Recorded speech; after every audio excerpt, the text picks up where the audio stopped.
بسم اللہ الرحمن الرحیم۔ حضرت آمنہ رضی اللہ تعالی عنہا کے پیٹ میں حضور صلی اللہ علیہ وآلہ وسلم کے معجزات، ایران کے بادشاہ کے دربار میں 1000 سال سے ایک آگ جل رہی تھی۔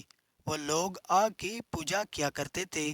حضور صلی اللہ علیہ وآلہ وسلم کی جس وقت پیدائش ہوئی تو ایک دم وہ آگ بسم اللہ الرحمن الرحیم، جب حضور صلی اللہ علیہ وآلہ وسلم پیدا ہوئے تو اللہ تعالیٰ نے آپ کو پاکیزہ بدن اور تیز و کستوری کی طرح پہ خوشبودار اور ختنہ شدہ نان، مریدہ چہرہ، نورانی آنکھیں، سرمگے دونوں شانوں کے درمیان مہر نبوت درخشاں پیدا فرمایا۔ حضرت آمنہ رضی اللہ تعالی عنہا فرماتی ہیں، جب میرا بچہ میرے پیٹ میں تھا تو عجیب عجیب چیزیں نظر آتی تھیں، جیسا کہ اگر میں گھر سے باہر نکلتی تو بادل کا ایک سایہ میرے اوپر آ جاتا اور مجھے دھوپ نہ لگتی۔ اگر میں پانی بھرنے کے لیے زمزم کے کنویں کی طرف جاتی تو راستے میں جتنے درخت ہوتے ان کی ٹہنیاں میرے سامنے جھک جاتی جیسے مجھے سلام کر رہی ہوں۔ میں حیران تھی کہ آخر یہ سب میرے ساتھ ایسا کیوں ہو رہا ہے۔ جب زمزم کے کنویں کے پاس پہنچتی تو نیچے کنویں کا پانی اپنے آپ آنے لگتا اور بالکل اوپر منڈیر تک آ جاتا اور میں اپنے ہاتھوں سے پانی کی مشک بھر لیتی۔ رسی والی بالٹی کو کنویں میں ڈالنے کی نوبت ہی نہ آتی۔ مکہ کی عورتیں مجھے زمزم کے کنویں کے پاس پکڑ کر دیتی۔ جب تک میں کنویں کے پاس رہتی پانی اوپر کنارے تک رہتا اور مکہ کی عورتیں پانی اپنے ہاتھوں سے ہی اپنے برتنوں میں بھر لیا کرتیں۔ وہ کہتی تھی، اے آمنہ تم تھوڑی دیر اور کھڑی رہو، ورنہ تمہارے جانے سے یہ پانی ابھی نیچے چلا جائے گا اور پھر ہمیں پانی بھرنے میں بہت زیادہ تکلیف ہوگی۔ اس طرح حضرت آمنہ رضی اللہ تعالی عنہا فرماتی ہیں کہ میں عورتوں سے سنا کرتی تھی کہ جب پیٹ میں بچہ ہوتا ہے تو بہت زیادہ تکلیفیں جھیلنی پڑتی ہیں۔ کبھی ہاتھ پاؤں میں درد، کبھی سر میں درد، کبھی الٹی کا آنا، کبھی بخار کا ہونا اور کبھی چڑچڑا پن آ جانا۔ یہ ساری باتیں سن کر مجھے اپنے بارے میں بڑی حیرانی ہوتی تھی کہ مجھے مہینوں میں کوئی ایسی تکلیف نہیں دیکھنے کو ملی، یہاں تک کہ جب تک میرا بچہ میرے پیٹ میں میرا ہاتھ اور میرے سر میں درد تک نہ ہوا۔ اسی طرح حضرت آمنہ کو بڑے عجیب عجیب خواب بھی نظر آتے تھے۔ فرماتی تھی کہ جب میں رات کو سوتی تو مجھے خواب نظر آتا کہ میرے جسم کے اندر سے ایک نور نکلا جس نے ساری دنیا کو روشن کر دیا ہے۔ یہ سب کچھ دیکھ کر مجھے یقین ہو چکا تھا کہ میرے پیٹ میں جو بچہ ہے وہ واقعی عام انسان نہیں ہے۔ حضور اقدس صلی اللہ علیہ وآلہ وسلم کے دادا حضرت عبدالمطلب دن رات کعبہ کے پاس جا کر کعبے کا غلاف پکڑ کر اللہ سے رو رو کر دعا کرتے، یا اللہ میرا بیٹا عبداللہ تو اس دنیا میں نہیں رہا لیکن اس کے گھر بچے کی پیدائش ہونے والی ہے، یا اللہ اس بچے کی حفاظت فرمانا اور میرے عبداللہ کی نسل باقی رکھنا۔ حضور اقدس صلی اللہ علیہ وآلہ وسلم کے سارے چچا اسی انتظار میں تھے کہ میرے بھائی عبداللہ کے گھر بچہ کب پیدا۔ یہودیوں کی کتاب طور آیا کہ مدینہ میں ایسا کوئی بچہ پیدا ہونے والا نہیں، تو ان کے عالموں نے کہا کہ اب مکہ میں جا کر دیکھو۔ تو سارے یہودی مکہ پہنچے، جا کر معلوم کیا کہ وہاں کسی کے گھر بچے کی پیدائش ہونے والی ہے۔ ان لوگوں نے بتایا کہ ہاں، یہاں مکہ میں 5 عورتیں ایسی ہیں جن کے گھر بد سے کہیں پیدائش ہونے والی ہے۔ تو ان یہودیوں نے کہا کہ نہیں، ایسے بچے کی پیدائش کہ جس کا باپ وفات پا چکا ہو، یعنی جس کا باپ اب اس دنیا میں نہ رہا ہو۔ لوگوں نے بتایا کہ ہاں، عبدالمطلب پیدا ہونے والا ہے۔ اس بچے کے باپ عبداللہ کی ابھی کچھ مہینے پہلے وفات ہو گئی تھی۔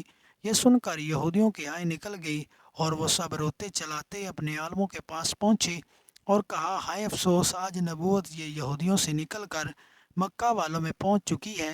وقت یوں ہی گزرتا گیا اور آخر وہ دن آیا جس کا سبھی کو بے صبری سے انتظار تھا، جس کا انتظار زمین و آسمان، چرند پرند، ہر مخلوق کر رہی تھی۔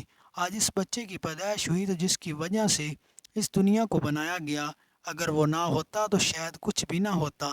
آج اس بچے کی پیدائش ہوئی تو جس کے لیے چاند کے 2 ٹکڑے کر دیے گئے، اس بچے کی پیدائش ہوئی جس کی خاطر سورج کو اپنی جگہ پر روک دیا گیا اور اللہ نے حکم دے دیا کہ سورج ابھی مت ڈوبنا، کیونکہ میرے حبیب محمد صلی اللہ علیہ وآلہ وسلم نے ابھی عصر کی نماز نہیں پڑھی ہے۔ آج اس بچی کی پیدائش ہوئی جس کے پاس ساری زندگی میں جبرائیل علیہ السلام کی 26,000 بار آئے رات کا وقت ہو چکا تھا۔ حضرت آمنہ کے پیٹ میں ہلکا سا درد اٹھا اور ان کو محسوس ہوا کہ شاید آج میرے بچے کی پیدائش ہونے والی ہے۔ تو انہوں نے حضرت عبد المطلب کو اس کی خبر کر دی۔ حضرت عبد المطلب نے اپنے محلے کی ایک دائی حضرت شفا کو اپنے پاس بلایا اور کہا آج رات تم آمنہ کے ساتھ ہی رہو، کیونکہ میرے بیٹے عبداللہ کے گھر آج بچہ پیدا ہونے والا ہے۔ رات گزرتی گئی، چاند بھی کہیں خاموش ہو کر بادلوں میں چھپ گیا۔ حضرت آمنہ رضی اللہ تعالی عنہا فرماتی ہیں کہ جس رات میرے گھر بچے کی پیدائش ہوئی تو اس دن میرے گھر میں غریبی کا یہ عالم تھا کہ ہمارے ہاں چراغ جلانے کے لیے تیل ہی۔ محترم ناظرین، اس غریبی میں ہمارے آقا صلی اللہ علیہ وسلم اس دنیا میں تشریف لائے۔ اس رات حضرت عبد المطلب اور ان کے سارے لڑکے گھر کے باہر بیٹھے رہے کہ اگر میرے بھائی عبداللہ کی بیوی کے ساتھ کوئی بھی حادثہ ہو تو ہم فوراً اس کے لیے علاج کا انتظام کریں۔ پوری رات کوئی بھی نہ سویا۔ رات ڈھلتی جا رہی تھی، چاند بھی خاموش ہو کر ڈوب چکا تھا، ہر طرف اندھیرا ہی اندھیرا تھا، گھر کے اندر بھی اندھیرا، گھر کی بے اندھیرے۔ سحری کا وقت ہو چکا تھا کہ اچانک حضرت آمنہ کے پیٹ میں ہلکا سا درد اٹھا۔ وہ سمجھ گئی کہ اب بچے کی پیدائش ہونے والی ہے۔ انہوں نے دائی شفا کو آواز دے کر کہا کہ مجھے درد ہو رہا ہے۔ صبح ہونے سے کچھ ہی پہلے حضرت محمد صلی اللہ علیہ وسلم اس دنیا میں تشریف لائے۔ حضور اقدس صلی اللہ علیہ وسلم کی پیدائش پر تین باتیں بڑی عجیب ہوئیں جنہیں دیکھ کر دائی شفیع بھی حیران رہ گئی۔ پہلی چیز کہ جب بچہ پیدا ہوتا ہے گود میں لے کر ایک طرف زمین پر لٹا دیا۔ دائی شفا نے جیسے ہی حضور اقدس صلی اللہ علیہ وسلم کو زمین پر لٹایا تو حضور نبی کریم صلی اللہ علیہ وسلم نے ایک جھٹکے سے کروٹ بدلی اور گھٹنے ٹیک کر سیدھے سجدے میں چلے گئے۔ یہ دیکھ کر حضرت آمنہ رضی اللہ تعالیٰ عنہا کی حیرانی انتہا نہ رہی۔ پورے 15 منٹ تک حضور نبی کریم صلی اللہ علیہ وسلم سجدے میں رہے اور پھر اپنا سر اٹھا کر آسمان کی طرف انگلی سے اشارہ کیا اور ساری دنیا کو دیا کیا لوگوں، اس دنیا کے پیدا کرنے والی ذات صرف اللہ کی ہے۔ حضرت آمنہ رضی اللہ تعالی عنہا فرماتی ہیں کہ میں اپنے بچے کو اپنی گود میں لیا تو اچانک دیکھتی ہوں کہ آسمان کے تارے زمین کے قریب ہوتے آ رہے ہیں۔ پھر اچانک ایک بادل کا سایہ میرے کمرے کے اندر آیا، پھر میری گود سے میرا بچہ اس بادل کے سائے میں غائب ہو گیا اور اس بادل کے اندر سے ایک آواز آنے لگی، کیا جبرائیل علیہ السلام اس بچے کو ساری دنیا کے چکر لگواؤ، سارے نبیوں کی خوبیاں دو، یوسف کی خوبصورتی دعا، اسے ایوب کا صبر دو، اسے حضرت ابراہیم علیہ السلام کی دوستی دو، حضرت داؤد علیہ السلام کی میٹھی زبان دو۔ پھر حضرت آمنہ رضی اللہ تعالیٰ عنہ فرماتی ہیں کہ تھوڑی دیر بعد وہ بادل کا سایہ ختم ہو گیا۔ میں دیکھتی ہوں کہ میرا بچہ میری گود میں لیٹا ہوا تھا۔ صبح ہونے والی تھی۔ داعش نے باہر نکل کر حضور اقدس صلی اللہ علیہ وسلم کے دادا حضرت عبد المطلب کو خوشخبری سنا۔ اے عبد المطلب، تجھے پوتا مبارک ہو۔ یہ سن کر رات بھر کی جاگی حضرت عبد المطلب کی ساری تھکن جیسے ایک پل میں ختم ہو گئی۔ اتنا زیادہ خوش ہوئے کہ ان کی آنکھوں سے آنسو بہنے لگے اور دائی شفا سے کہا کہ جلدی سے مجھے میرا پوتا لا کر دو۔ دائی شفا جیسے ہی حضور اقدس صلی اللہ علیہ وسلم کو باہر لے کر آئی تو نظر پڑتے ہی سب کے ہوش اڑ گئے۔ اس قدر خوبصورت بچہ آمنہ کے گھر میں پیدا ہوا ہے۔ سارے چچا بھی اپنے بھتیجے کو دیکھ کر بہت زیادہ خوش ہوئے، یہاں تک کہ جب ابو لہب کی بندی صوبیہ نے جا کر ابو لہب کو خوشخبری سنائی، اے ابو لہب تجھے بھتیجا مبارک ہو، یہ سن کر ابو لہب اتنا زیادہ خوش ہوا کہ اس نے اپنی بندی صوبیہ سے کہا کہ جا، تجھے بھتیجے خوشی میں آزاد کر دیا۔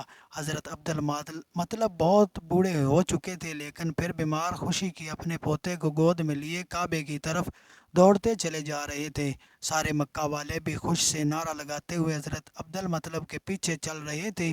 کعبے کے پاس پہنچ کر حضرت عبد المطلب نے اللہ تعالیٰ سے دعا مانگی کہ اللہ میرے پوتے کی سلامت اور اسے زندگی میں بہت بڑا انسان بنانا۔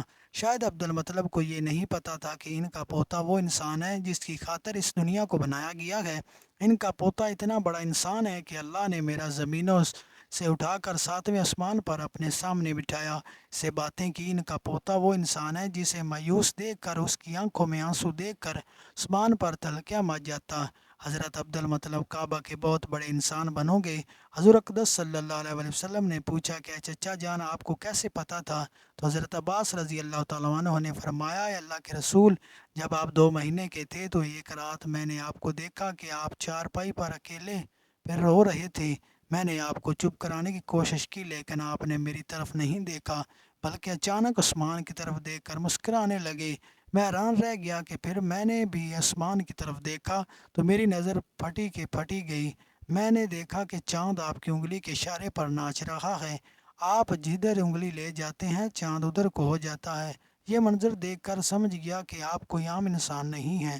حضور اقدس صلی اللہ علیہ وآلہ وسلم نے فرمایا کہ ہاں میرے چچا جان، آپ صحیح فرما رہے ہیں کہ بچپن میں چاند مجھے کہانیاں سناتا تھا، میرے ساتھ کھیلتا تھا، مجھے رونے نہیں دیتا تھا۔ ایسے تھے کہ ہمارے نبی جن کے گھر میں اتنی غریبی تھی کہ ماں اپنے یتیم بچے کے لیے ایک کھلونا تک نہیں خرید سکتی تھی، تو اللہ نے چاند کو حکم دے دیا ہے، چاند تو میرے محبوب کے لیے کھلونا بن جا اور اسے کھلاؤ اور اسے رونے مت دینا۔ حضور اقدس صلی اللہ علیہ وآلہ وسلم کی جس دن پیدائش ہوئی تو اس دن دنیا میں جتنے بھی بت تھے وہ سب زمین پر اونتے منہ گر پڑے۔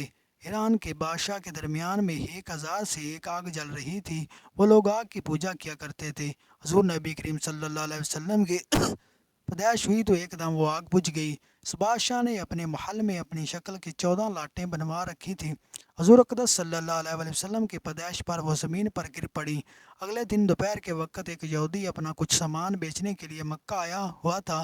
اس نے عثمان اوپر دیکھا تو اسے وہ ساری نشانیاں دیکھنے لگی، آخری نبی کی پیدا ہونے کی نشان۔ اس نے مکہ والوں سے پوچھا کہ آج کسی کے ہاں کوئی بچہ پیدا ہوا ہے؟ ان لوگوں نے بتایا کہ ہاں فلاں فلاں عورت کے ہاں لڑکا پیدا ہوا ہے۔ اس یہودی نے کہا کہ نہیں، ایسا کوئی بچہ جس کا باپ نہ ہو۔ تو لوگوں نے بتایا کہ ہاں عبد المطلب کا پوتا ہوا ہے۔ اس یہودی نے کہا کہ مجھے چل کر دکھاؤ، میں اس بچے کو دیکھنا چاہتا ہوں۔ پھر وہ یہودی حضرت آمنہ رضی اللہ تعالی عنہا کے گھر پہنچا، حضور اقدس صلی اللہ علیہ وآلہ وسلم کو اپنے میں لیا اور پھر پلٹ کر حضور اقدس صلی اللہ علیہ وسلم کے پیٹ کو دیکھا تو اس کی چیخیں نکل گئی، کیونکہ حضور نبی کریم صلی اللہ علیہ وآلہ وسلم کے پیٹ مبارک پر نبوت کی مہر لگی تھی۔ جب اس یہودی نے نبوت کی مہر دیکھی تو وہ روتا ہوا کہنے لگا، ہائے افسوس، آج یہودیوں کے ہاتھ سے نبوت نکل گئی، اب ان کی بربادی بہت قریب ہے۔ ایک آما کا لال، ایک فاطمہ کا لال، نانا بھی ہے بے مثال اور نواسا بھی بے مثال۔ ایک مرتبہ جبرائیل علیہ السلام نے حضور اقدس صلی اللہ علیہ وآلہ وسلم سے ملاقات کی اجازت طلب چاہی تو اجازت ملی۔